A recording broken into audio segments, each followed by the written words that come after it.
আমার পেছনে কলকাতার সব থেকে বড় গণেশ ঠাকুর, চলো তোমাদেরকে দেখাই কিভাবে দেওয়া হচ্ছে বিসর্জন। সব থেকে বড় গণেশ ঠাকুর, যতটা বড় দেখতে, যতটা সুন্দর, বিসর্জন দেওয়াটা ততটাই কঠিন। প্রায় 40টারও বেশি লোক এইভাবে দড়ি ধরে টেনে আছে, আর এই ঠাকুরটাকে ব্যালেন্স করতে আরো 20টা লোক এক্সট্রা লাগছে। অ্যান্ড এই বড় ঠাকুরটাকে গলানো হবে এই ঘাটের ভেতর দিয়ে, অ্যান্ড তারপরে নিয়ে যাওয়া হবে গঙ্গার ঘাটে। এটাকে ঘাট অব্দি নিয়ে যেতে পারবে কাকা? ঘাট অব্দি নিয়ে যেতে পারবো একদম আরামসে? আরামসে নিয়ে যাবো। দেখো ঠাকুর ঢুকছে, ঠাকুর গলে যাচ্ছে, গলে যাচ্ছে, গলে যাচ্ছে। শুধু টানলেই হবে না, কন্টিনিউয়াসলি এটা পেছন থেকে ঠেলছেন।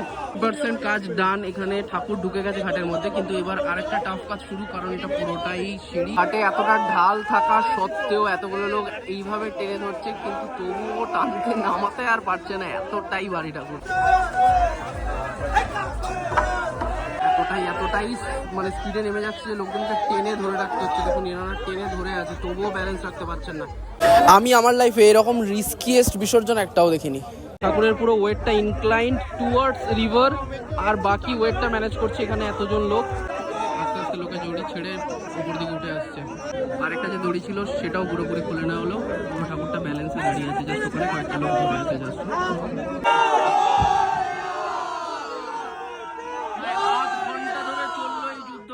তারপরে ফাইনালি গণপতি বাপ্পা জলে গেলেন।